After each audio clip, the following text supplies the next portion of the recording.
Hello student, आपका हमारे online platform पर स्वागत है।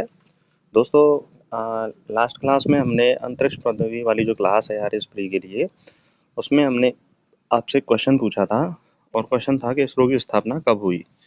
तो कमेंट सेक्शन बॉक्स के माध्यम से आपको ये आंसर देना था।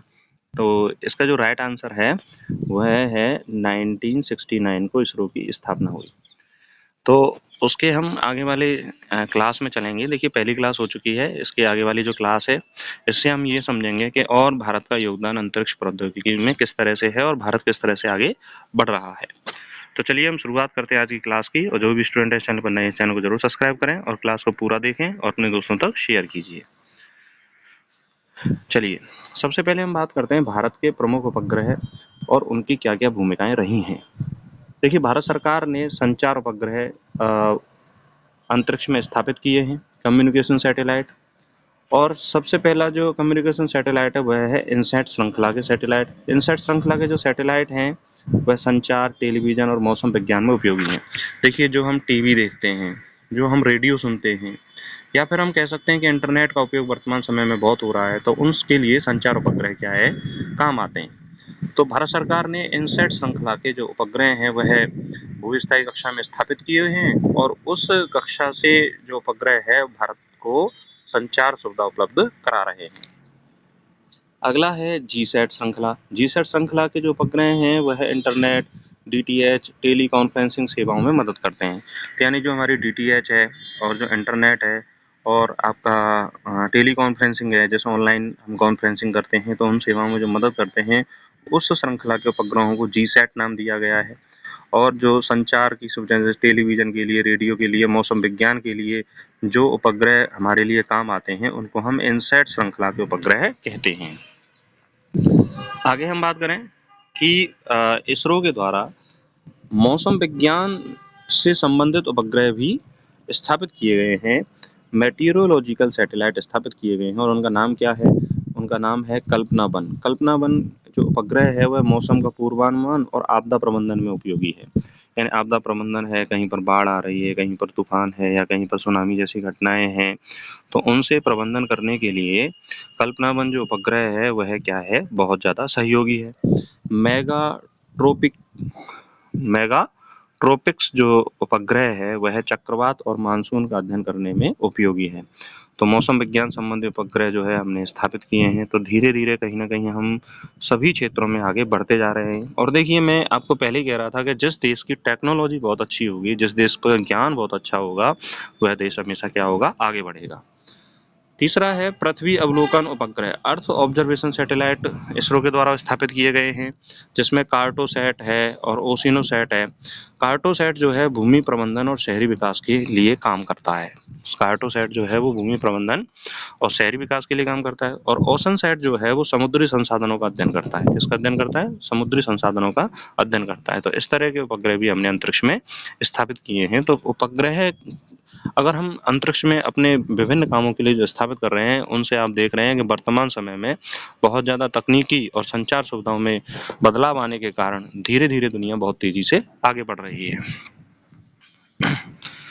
अगला है नेविगेशन उपग्रह, नेविगेशन सैटेलाइट। देखिए, भारत सरकार ने इसरो ने नाविक एक सिस्टम, जो नेविगेशन सैटेलाइट है, उसको प्रतिस्थापित किया और नाविक जो है वो एक सिस्टम जनरेट किया है। नाविक की फुल फॉर्म आपसे परीक्षा में पूछी जा सकती है, navigation with Indian constellation. Navigation with Indian constellation नाविक की फुल फॉर्म है। यह भारत की स्वदेशी जीपीएस प्रणाली है। तो आपसे इम्पोर्टेंट क्वेश्चन है ये कि भारत की स्वदेशी जीपीएस प्रणाली कौन सी है? तो भारत की स्वदेशी जीपीएस प्रणाली है नाविक। यह किसमें काम करती है? सीमा सुरक्षा और सड़क परिवहन में सहायक है। परिवहन में सहायक है, तो हमारे सीमाओं की सुरक्षा करने में यह उपग्रह काम आ रहा है। जो हमारी आर्मी है, आर्मी वर्तमान में इसी नाविक सिस्टम का उपयोग कर रही है और परिवहन के लिए हमारे लिए ये सहायता देता है। तो भारत की स्वदेशी जो जीपीएस प्रणाली है वह कौन सी है? नाविक है। हमने निगरानी उपग्रह अंतरिक्ष में स्थापित किए हैं, सर्विलांस सैटेलाइट्स। इनको हम क्या बोलेंगे? Surveillance satellite. सर्विलांस सैटेलाइट की फुल फॉर्म होती है, कौन सा उपग्रह है? रीसैट। रीसैट है रडार इमेजिंग सैटेलाइट, निगरानी एवं राष्ट्रीय सुरक्षा के लिए। देखिए हमारी जितनी भी सीमाएं हैं, आपको सबको पता होगा कि हमारे जो पड़ोसी देश हैं उनके हमारे साथ क्या है, मतभेद हमेशा चलते रहते हैं, चाहे वो चाइना हुआ, चाहे वो बांग्लादेश है, चाहे वो पाकिस्तान है। तो इनकी सीमा सुरक्षाओं की निगरानी के लिए रीसैट उपग्रह को हमने स्थापित किया है। यह रडार इमेजिंग सैटेलाइट के नाम से जाना जाता है और इसका कार्य है निगरानी करना और राष्ट्रीय सुरक्षा में सहायता देना। एमीसैट। एमीसैट दुश्मन की रेडियो सिग्नल का पता लगाने के लिए कार्य कर रहा है, यानी कि जो दुश्मन सेना है उसके रेडियो सिग्नल कहाँ से आ रहे हैं, वह क्या बातचीत कर रहे हैं, इन सभी के बारे में पता लगाने के लिए हमारे द्वारा जो सैटेलाइट स्थापित किया गया उसका नाम है एमीसैट। क्या नाम है? एमीसैट। तो हमने नेविगेशन उपग्रह स्थापित किए हैं, निगरानी सर्विलांस सैटेलाइट हमने अंतरिक्ष में स्थापित किए हैं। चलिए आगे हम बात करें स्पेस टेक्नोलॉजी के क्या क्या अनुप्रयोग हैं। क्या क्या अनुप्रयोग हैं यानी कि कहाँ पर स्पेस टेक्नोलॉजी काम आती है, कहाँ कहाँ हमारे जीवन को ये बदल रही है और किस तरह से एक देश को स्पेस टेक्नोलॉजी प्रभावित करती है, इन सभी के बारे में हम चर्चा करेंगे। अभी हमने ये पढ़ा था कि स्पेस टेक्नोलॉजी संचार और नेविगेशन में सहायता देती है। अलग अलग जो संचार उपग्रह के माध्यम से, नेविगेशन उपग्रह के माध्यम से स्पेस टेक्नोलॉजी सहायता देती है। अब देखिए संचार यदि सही होगा तो सभी को सूचनाएं तुरंत प्राप्त होंगी और नेविगेशन के माध्यम से रास्तों का आसानी से पता लगाया जा सकता है। तो मोबाइल नेटवर्क, इंटरनेट, नेविगेशन सेवाओं में उपयोगी है स्पेस टेक्नोलॉजी। नाविक जो हमारा सिस्टम है उसका उपयोग सीमा सुरक्षा और समुद्री नेविगेशन में किया जाता है। किसमें किया जाता है? सीमा सुरक्षा और समुद्री नेविगेशन में किया जाता है। दूसरा जो स्पेस टेक्नोलॉजी का अनुप्रयोग है वह आपदा प्रबंधन में है। जैसे आप देखते होंगे कि हमारे देश में बाढ़ जैसी समस्याएं, चक्रवात, भूकंप जैसी प्राकृतिक जो आपदाएं होती हैं इनकी निगरानी रखी जाती है और आती हैं तो उनसे कैसे निपटा जाए उस प्रक्रिया को कहा जाता है आपदा प्रबंधन। और समय पर चेतावनी जारी करते हैं। मौसम विभाग जो है वो समय पर चेतावनी जारी करता है कि कब बारिश होगी और पूर्वानुमान लगाया जाता है कि कब धूप खिलेगी, कब कोहरा होगा, कब जो है गर्मी ज़्यादा पड़ेगी, तो इन सभी और कब चक्रवात की संभावना है। तो इन सभी संभावनाओं को देखते हुए आपदा प्रबंधन में जो स्पेस टेक्नोलॉजी है वह क्या करती है? काम आती है।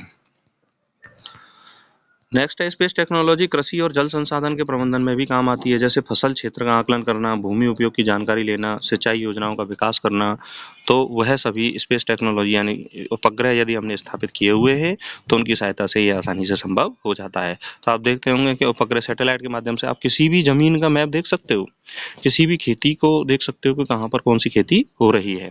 राष्ट्रीय सुरक्षा में उपग्रह काम आता है, सीमाओं की निगरानी, दुश्मन की गतिविधियों पर नजर रखने के लिए। तो हमने अभी बताया था एमीसैट है, आपका रीसैट है, तो ये जो रडार इमेजिंग सिस्टम है, सैटेलाइट है, तो वो अपनी निगरानी के माध्यम से दुश्मन की गतिविधियों पर क्या रखता है? नज़र रखता है और हमें हमारे देश की जो सुरक्षा है उनकी कहीं ना कहीं सुरक्षा की सीमा की जो सीमाएं हैं उनकी सुरक्षा में जो सैटेलाइट हैं या स्पेस टेक्नोलॉजी हमारे लिए बहुत ज़्यादा उपयोगी है। उपग्रह और काम आते हैं या फिर स्पेस टेक्नोलॉजी और कहाँ काम आती है? पर्यावरण और जलवायु परिवर्तन में काम आती है। ग्लेशियरों की पिघलने की दर का अध्ययन करते हैं।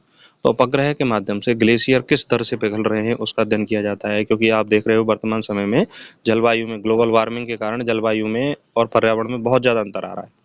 तो इसका अध्ययन जब किया जाएगा तो वो हम स्पेस टेक्नोलॉजी की सहायता से अध्ययन कर सकते हैं, क्योंकि हम बार-बार तो नहीं जाएँगे वहाँ पे ग्लेशियर के पास कि भाई हम वहाँ ग्लेशियर के पास जाएँ और उसके पिघलने की जो रेट है उसका अध्ययन करें। तो हम उपग्रह के माध्यम से इस कार्य को कर सकते हैं। तो यहाँ भी स्पेस टेक्नोलॉजी सहायता देती है। प्रदूषण की निगरानी में स्पेस टेक्नोलॉजी क्या करती है? सहायता देती है। तो यह कार्य भी हम किसके माध्यम से कर सकते हैं? सैटेलाइट के माध्यम से, उपग्रह के माध्यम से कर सकते हैं। तो इस तरह से आप देख सकते हो कि जो स्पेस टेक्नोलॉजी है वो बहुत क्षेत्रों में हमारे लिए क्या है? लाभदायक सिद्ध होती है। अब हम बात करते हैं अंतरिक्ष में भारत की वैश्विक स्थिति, यानी विश्व की बहुत सारी अंतरिक्ष एजेंसियां हैं, उनमें भारत अपना स्थान कहाँ पर रखता है इसके बारे में हम चर्चा करेंगे। तो देखिए भारत जो है इसरो के माध्यम से लागत कुशल मिशनों को लॉन्च करता है, यानी कम पैसे में अंतरिक्ष में एक बहुत अत्याधुनिक रूप से उपग्रहों को स्थापित करने का कार्य इसरो करती है। तो दुनिया में सबसे सस्ती यदि कोई अंतरिक्ष एजेंसी है तो वह कौन सी है? इसरो है। तो भारत के अंतरिक्ष मिशन अन्य देशों की तुलना में कम लागत अनुपात पर संभव पॉसिबल कराए जाते हैं। विदेशी उपग्रह प्रक्षेपण 60 से अधिक देशों के उपग्रह भारत से प्रक्षेपित किए जाते हैं। यानी इसरो के माध्यम से 60 से अधिक उपग्रह जो है वो भारत सरकार जो है वो प्रक्षेपित करती है। और देखिए कई बार ऐसा हो चुका है 103 उपग्रहों को एक साथ ही मतलब लॉन्च किया गया था। तो उन सभी प्रणालियों में इसरो एक सक्षम एजेंसी है। तो भारत जो है वो कहीं न कहीं वैश्विक जो अ, व्यापार है, अंतरिक्ष व्यापार है, उसमें अपनी हिस्सेदारी को धीरे-धीरे क्या कर रहा है, बढ़ा रहा है। वैश्विक साझेदारी, देखिए भारत विभिन्न जो अंतरिक्ष एजेंसियाँ हैं, जैसे नासा हुई, यूरोपियन स्पेस एजेंसी हुई, ईएसए, और रूस के साथ अपने सहयोग दे रहा है। उनके साथ अपनी स्पेस टेक्नोलॉजी को साझा कर रहा है, उनसे सीख रहा है और धीरे-धीरे आगे की ओर क्या हो रहा है, बढ़ रहा है। तो इस बात से पता लगाया जा सकता है कि विश्व की जितनी भी अव्वल दर्जे की स्पेस एजेंसियाँ हैं, वह सभी भारत के सहयोग के साथ क्या कर रही हैं, कार्य कर रही हैं। हमारे भारत के वैज्ञानिकों का दिमाग इतना शार्प और अच्छा होता है कि वह इन एजेंसियों के माध्यम से अपने देश को भी आगे बढ़ा रहे हैं और इन एजेंसियों को भी क्या कर रहे हैं, आगे बढ़ा रहे हैं। तो भारत जो है वैश्विक स्थिति में एक एक अनूठा जो उदाहरण है वह प्रस्तुत कर रहा है और पूरी दुनिया के जितनी भी अंतरिक्ष एजेंसी हैं उनमें तीसरा या चौथा स्थान भारत सरकार की जो इसरो एजेंसी है उसका आता है। तो कहीं ना कहीं हम ग्लोबल पोजीशन वैश्विक स्तर पर अंतरिक्ष के क्षेत्र में हम आगे बढ़ रहे हैं। अब हम बात करते हैं स्पेस टेक्नोलॉजी की चुनौतियाँ क्या-क्या हैं, कि भाई देखिए प्रत्येक देश जो है वो इस प्रतिस्पर्धा में लगा हुआ है कि हम स्पेस में आगे बढ़ेंगे, हम स्पेस में आगे बढ़ेंगे। लेकिन इस आगे बढ़ने की दौड़ में, इस विकास की दौड़ में हम क्या-क्या गलतियाँ करते जा रहे हैं, हमें किन-किन चुनौतियों का सामना करना पड़ सकता है, उन सभी के बारे में हम चर्चा करते हैं। सबसे पहली है स्पेस डेब्रिस। कौन सी है? Space debris. देखिए स्पेस डेब्रिस का अर्थ होता है अंतरिक्ष में कचरे का बढ़ता स्तर। देखिए विभिन्न देश जो हैं वो उपग्रहों को स्थापित तो कर देते हैं, लेकिन स्थापित करने के बाद इस तरह की कोई व्यवस्था अभी तक विकसित नहीं की गई है कि जो उपग्रह है कार्य करना जिन्होंने बंद कर दिया है वो हमेशा अंतरिक्ष में ही रहते हैं। तो धीरे-धीरे वहाँ अंतरिक्ष का जो कचरा है वो क्या हो रहा है, बढ़ रहा है। तो अंतरिक्ष में भी प्रदूषण की संभावनाओं को हम क्या कर रहे हैं, बढ़ा रहे हैं, क्योंकि मानव ने पृथ्वी पे तो बहुत सारे प्रदूषण क्रिएट किए ही हैं, चाहे वो मृदा प्रदूषण हुआ, चाहे वो जल प्रदूषण हुआ, चाहे वो वायु प्रदूषण हुआ। लेकिन धीरे-धीरे हम अंतरिक्ष में भी कचरे को क्या करते जा रहे हैं, बढ़ाते जा रहे हैं। दूसरा है निजी क्षेत्र की भागीदारी, निजी कंपनियों को प्रोत्साहित करना। देखिए वर्तमान समय में जो अलग-अलग देश हैं, चाहे वो अमेरिका हुआ उसकी अंतरिक्ष एजेंसी है, नासा है, रशिया है और यूरोपियन यूनियन की अंतरिक्ष एजेंसी हैं या भारत सरकार की अंतरिक्ष एजेंसी है, तो जितनी भी एजेंसियाँ हैं वो सरकारी एजेंसियाँ हैं। प्राइवेट सेक्टर का काम इस क्षेत्र में अभी बहुत कम हुआ है, तो प्राइवेट सेक्टर को भी प्रोत्साहित यदि किया जाए तो इस क्षेत्र में और अधिक नई-नई खोजों की संभावनाएँ आगे बढ़ जाती हैं। तकनीकी आत्मनिर्भरता, उन्नत तकनीक के लिए निवेश और अनुसंधान की क्या होती है, आवश्यकता होती है। भाई स्पेस जो व्यापार है वह अभी इतना उन्नत नहीं हुआ है कि आपने कोई भी इन्वेस्टमेंट किया, रिसर्च किया तो उससे आपको लाभ प्राप्त होना शुरू हो गया। तो स्पेस में खोज करने के लिए बहुत ज़्यादा अनुसंधान की ज़रूरत होती है और बहुत ज़्यादा निवेश की ज़रूरत होती है। लागत भी प्रत्येक मिशन में क्या आती है, ज़्यादा आती है। बजट की कमी, अंतरिक्ष परियोजना के लिए अधिक धनराशि की आवश्यकता होती है और देखिए भारत सरकार को बजट की कमी जो है हमेशा महसूस होती है, तो इसरो को हम इतना बजट उपलब्ध नहीं करा पाते जितना हम उपलब्ध कराना चाहिए। अमेरिका नासा को बहुत ज़्यादा धन उपलब्ध कराता है, जिसके कारण वह नई-नई खोजों के कारण वह दुनिया में अव्वल दर्जे की जो है अंतरिक्ष एजेंसी बना हुआ है। तो अंतरिक्ष एजेंसी को विकसित करने के लिए निवेश की आवश्यकता है, अधिक धनराशि की भी आवश्यकता है। लेकिन हमारे जो इसरो है इसको इन सभी समस्याओं से क्या करना पड़ता है, सामना करना पड़ता है। फिर भी कम बजट में हम बहुत सारा जो है अंतरिक्ष में अपना स्थान बनाए हुए हैं।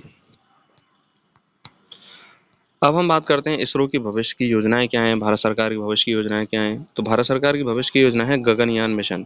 गगनयान मिशन के अंतर्गत 3 भारतीय अंतरिक्ष यात्रियों को अंतरिक्ष में भेजने की योजना है।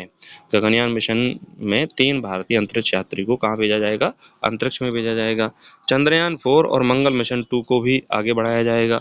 Solar mission Aditya L2 L1 देखिए हम स्थापित कर चुके हैं, लेकिन आदित्य L2 जो है वो L1 क्या है कि जो बाहरी एनर्जी का सोर्स है उसका अध्ययन करेगा, और L2 है सूर्य का और गहनता से अध्ययन करेगा। सेमी क्रायोजेनिक इंजन, अधिक उन्नत प्रक्षेपण वाहनों का विकास किया जाएगा।